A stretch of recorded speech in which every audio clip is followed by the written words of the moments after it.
My girlfriend is pregnant, so let's get a divorce. Get out of my sight, you infertile 40-year-old, my husband said while holding his girlfriend close. But his girlfriend stared at the ground, trembling. Her reaction was understandable, given the situation. My name is Emery. I'm a 40-year-old businesswoman. I was always good at school, and after graduating from a top university, I started working for a foreign company.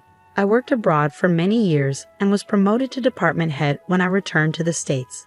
I was doing well at my job and had a happy personal life with my husband Noah. We met in university and started dating when we were 21. We were in the same classes and spent a lot of time together studying and getting to know each other. Our friendship turned into a romantic relationship when he confessed his feelings for me. We started dating after we graduated and began working full-time.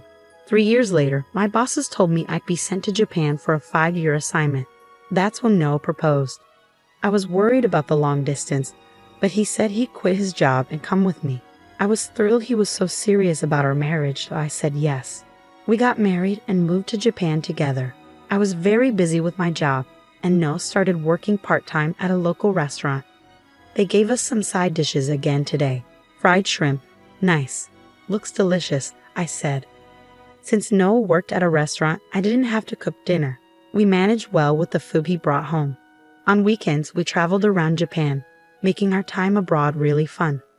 5 years flew by, and we returned to the US. I started working at the central office of my company and became very busy. With his experience from working in Japan, Noah was great at cooking, so he got a job at a restaurant back home too. Our work and married life were going well, but we had one problem. We couldn't have kids. We were in our 30s, and I started wanting a baby. No matter how much we tried, I couldn't get pregnant. We went through fertility treatments, but nothing worked. 5 years of treatments didn't help at all. It was tough on both of us. Why couldn't we have a baby? I wondered. I felt like I had no value as a woman. After spending a lot of money and putting my body through so much, we finally gave up. We decided it would just be the two of us. Since we hadn't seen much of the US after our quick move abroad post-graduation, we started traveling across America. We enjoyed local foods and visited tourist spots. It was really fun. I imagined a happy future with my husband. Work was going well too. I got promoted to department head and led a large team. One of the new hires looked familiar. "Oh, Lily, is that you?" "Ha, Auntie." Among our new employees was my niece. My sister lived on a farm in the countryside, and I hadn't seen her in about 10 years. The last time I saw Lily, she was in 6th grade, but her name and appearance made me think it was her. "Ah, it's been so long. How's my sister doing? Does she nag you a lot? It's really been a while." My mom is really strict. That's why after graduating university, I came here and started living on my own. "Really? I'm glad you remember me. I had a feeling it was you, but I'm surprised you work here. It's also a surprise for me to meet you like this. Are you a clerk or something?" "Huh? Ah, not really." "Oh, really? I thought you must be a part-time clerk. Most people working here are young and energetic." "Huh." I felt like she was trying to insult me, suggesting that someone my age didn't belong here. When we last met 10 years ago, I thought she was a nice, honest child, but now she seemed quite rude. Should I teach her some manners? It was time for our daily morning meeting, and the new employees introduced themselves. My niece spoke with a somewhat pretentious tone. "There are so many young, cool, and reliable seniors I can turn to here. I will do my best once I learn the ropes." She put on a cute face, making the male employees visibly impressed. Hearing her emphasize how young everyone was made me even angrier. But I kept my cool. Afterwards, I stood up and introduced myself to everyone. "I'm the department head, Emery. We really value the fresh perspective new employees bring to the company. We'll make sure to guide you, so please do your best and don't worry too much about making mistakes." Everyone clapped when I finished. My niece looked at me with wide eyes and a guilty expression. During lunch break that day, Lily came up to me. "Ah, Auntie, no, department head." "What is it?" "Well, I'm sorry." "Sorry for what?" I asked a bit sharply. For thinking you were just a part-time clerk and saying that most of the people here are young." "You realize that was rude, right? I'll let it go this time, but if you act like that with others, like with customers, it could cause trouble." Understood. I'm really sorry." Lily seemed to understand her mistake, so I decided to forgive her. "Ah, really? The company Lily started working at is your job. Have you forgotten the name of my company? You focus so much on vegetables that you've forgotten everything else. Well, you're not entirely wrong. I'm glad she's with you. Please keep an eye on her for me. Sure, I'll do that. After speaking with my sister on the phone, I did my best to teach my niece about the company, making sure to treat her the same as the other new employees. You made a mistake in this document. Be careful. Got it. I might have seemed strict, but Lily wasn't performing as well as I had hoped, so I did my best to guide her. She always responded with enthusiasm and listened carefully. However, I soon discovered what kind of person Lily really was. One rainy lunch break, instead of going out to eat, I bought a lunch set from a nearby deli. I planned to heat it up in the break room microwave and then eat at my desk. As I headed towards the break room, I heard some of the new female employees talking. Among them was Lily. I was just going to use the microwave, so I approached the door without thinking much of it. But then I heard something shocking. That old lady is so annoying. I'm sick of it. I couldn't believe my ears. Was she talking about me or someone else? Curious, I stopped and listened. Lily continued. She's my mom's younger sister, so I guess it's natural she's like this. She was talking about me after all. But if she's married, why does she still work full-time? I hate old ladies like her who cling to their jobs and keep working even at that age. I was stunned. Is that what my niece really thought of me? Her comments were so harsh. I had been trying hard to teach her politely, but she had such a low opinion of me. I might have been strict at times, but I never went too far. Why did she have to speak like that? While Lily acted like a good girl in front of me, hearing her speak like this behind my back made me feel conflicted. Once her training period was over, Lily had to work independently, but she made mistake after mistake. She worked carelessly and caused problems for many people. Naturally, this frustrated everyone at work, even the male staff. I couldn't understand how someone like her was hired. Despite graduating from a well-regarded university, her memory was terrible. I started to question whether her academic credentials were real. It took my colleagues and me a lot of time to fix her mistakes. Her presence made our workload heavier than usual. Around this time, my relationship with my husband was also facing difficulties. "Huh, working late again?" he asked. "Yeah, I'm sorry. Please go ahead and have dinner without me." "Fine. I already cooked for both of us, though." "Sorry, I'm looking forward to the leftovers when I get home."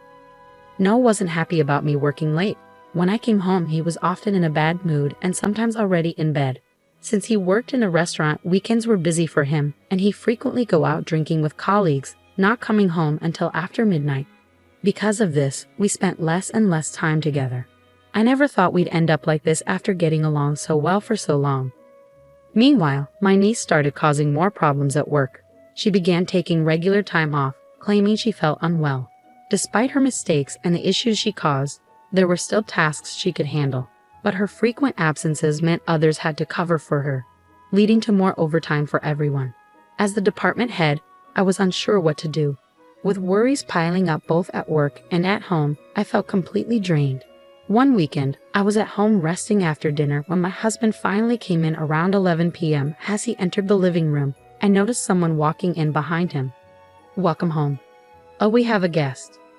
I looked at the person with Noah. To my shock, it was someone I never expected. She looked triumphant, but her expression changed to one of shock when she saw me. My husband, oblivious to our reactions, began speaking. "This is my girlfriend." "Huh. She is." "Yeah, and I've decided to marry her." "Wait, what? Marry her?" "Don't be too shocked. She's pregnant with my child." "Excuse me?" "I'm going to take responsibility and marry her. She's only 18 years old after all." "What? 18? Don't get the wrong idea. She's already graduated from high school, so it's a legal relationship. Her getting pregnant shows me that I'm fine. It's your fault we couldn't have a baby," he said with a look of triumph. "My girlfriend is pregnant, so let's get a divorce." "Get out of my sight, you infertile 40-year-old," Noah said, wrapping his arm around his lover. But his lover, my niece Lily, stared at the ground, shaking with shock. Her reaction was understandable, given the situation. "What is the meaning of this, Lily?" I asked. Noah was surprised to hear me say his girlfriend's name. "Huh? You know Lily? Without thinking, I started laughing. That's right, you never met her before we got married. Lily is my niece. She's my older sister's daughter. What? Noah looked between us, wide-eyed. You two are related. Lily kept her eyes on the ground. I don't know why she lied to you, but Lily is actually 22 years old and works at my company. Huh? Noah was clearly shocked by the revelations. Wait, you're not 18. It turned out that Noah and Lily met on a dating app. It was appalling that Noah, already married, would use such an app. Their relationship had been more of a sugar daddy arrangement. Don't call me a sugar daddy. I was just helping her out because she needed money. Regardless of what you call it, you admitted to having an affair and now want a divorce. You'll have to pay me alimony. Well, I guess I have no choice. It doesn't matter if Lily lied about her age. She's pregnant, so I need to take responsibility. Well, I acknowledge that you're trying to do the right thing, but it doesn't change the fact that you had an affair. Regarding me being infertile, I've had tests done and I'm perfectly fine. I should be able to get pregnant without any issues. They usually don't recommend fertility tests for men, and I didn't want to push you into anything, but have you ever thought about getting tested yourself? Huh? Lily lied to you about her age and other things. Don't you think you should get a paternity test? What? Are you saying Lily betrayed me? Noah seemed unsure whether to trust Lily or not. Lily, still shocked by the revelation that I was Noah's wife, couldn't say a word. I stood in front of her and spoke firmly.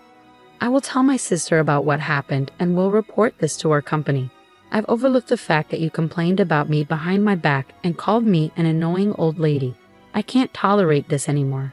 You're terrible at your job and lied about your age on a dating app. You've gone too far. Even if you don't get fired, you'll be left with no support. Lily's face turned even more pale. If you understand, leave. This apartment is in my name. When we divorce, you won't have any right to stay here. Pale-faced, Noah packed his bags and left the apartment. I hired a lawyer, sent him divorce papers, and sought monetary compensation for damages from both him and Lily. Lily's affair became a big topic at work. Because she made so many mistakes and caused significant trouble, her salary was cut drastically, and she was transferred to a distant office. Unable to handle the situation, Lily quit. Despite her efforts to get the job, she barely lasted a few months. It was all for nothing. She got what she deserved. To leave the countryside, Lily studied hard and got into a good university, but once there, she became lazy. Knowing she was attractive, she used that to get other students to do her work. She rarely attended classes and mostly played around, yet still managed to graduate. Despite her good grades, she was ineffective in her job. I shared all this with my sister, who was furious and brought Lily back to the countryside. Now Lily helps on the farm every day and uses most of her earnings to pay me back, living on a small allowance. It turns out the father of Lily's child wasn't my ex-husband. Lily had other sugar daddies, but when she got pregnant, they all disappeared. Noah was the only one who believed the child was his and wanted to stay together. However, when he learned the child wasn't his, he left her. My sister plans to help Lily raise her child, which is part of why she brought her back to the countryside. I hope Lily's attitude improves a bit after becoming a mother. Noah continues to work at the restaurant, but his life is tough as he struggles with debt. He lives alone in poverty, worried about what he owes me. As for me, I'm focused on my career. I keep my employees in line and work hard every day. My worries have eased, and I hope to enjoy a fulfilling life moving forward. Thank you for watching.